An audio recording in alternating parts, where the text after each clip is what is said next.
Big news after an FBI search warrant at former President Donald Trump's Mar-A-Lago estate on Palm Beach. We're learning it's part of an investigation into his handling of White House documents, including some classified material that may have been brought to the resort after the Trump administration left the White House. Now, let's take a look right here. Overnight video of police cars surrounding the resort. CNN is reporting the FBI's search of the club focused on his offices and personal quarters, not the entire resort. Now, CBS News is reporting this search is connected to a Justice Department investigation of claims by the National Archives that have found 15 boxes of classified material at Mar-A-Lago earlier this year. In a statement, the former president said his home was under siege and that federal agents broke into his safe. It is believed he was at the Trump Tower in New York as this raid was happening. And here you can see dozens of people showed up outside of Mar-A-Lago last night. This video was at the moments police were arriving as people waved Trump flags and showed their support for the former president. CBS 12's Stephanie Valderrama live from Mar-A-Lago this morning. Steph, good morning. Very quiet there this morning compared to what we saw last night. Yes, good morning, Matt and Sam. Like you said, quite a stark difference from last night. There was a huge presence of law enforcement here at Mar-A-Lago, as well as Trump supporters lining the bridge leading into Palm Beach. But at this hour, all is still quiet. Now, from New York, late last night, the former president would not say why exactly the FBI was raiding his estate here in Palm Beach.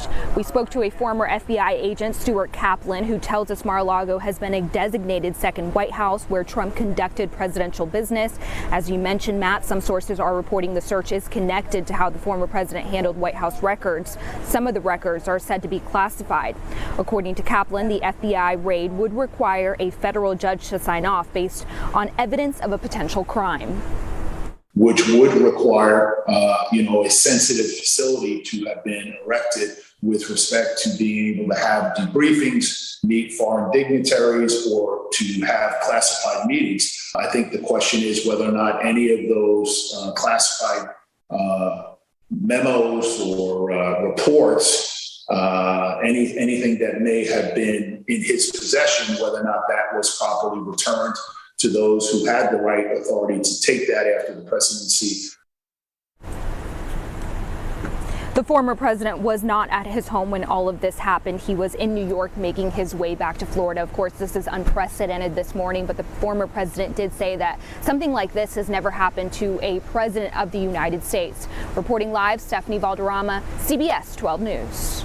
Yes, Stephanie, he's not the only one saying that. This is unprecedented, this raid of a former president. It's gaining national attention. This morning, we're hearing from Florida lawmakers about the search. Governor Ron DeSantis tweeting that the raid is, in part, quote, another escalation in the weaponization of federal agencies against this regime's political opponents, while people like Hunter Biden get treated with kid gloves. Meanwhile, one Democratic candidate for governor, Nikki Fried, responded to DeSantis saying, quote, your tweet is another escalation of your pathetic loyalty to an insurrectionist over country and of the rule of law. CBS 12 News is going to continue following this developing story. Make sure you visit CBS12.com and download our CBS 12 News app.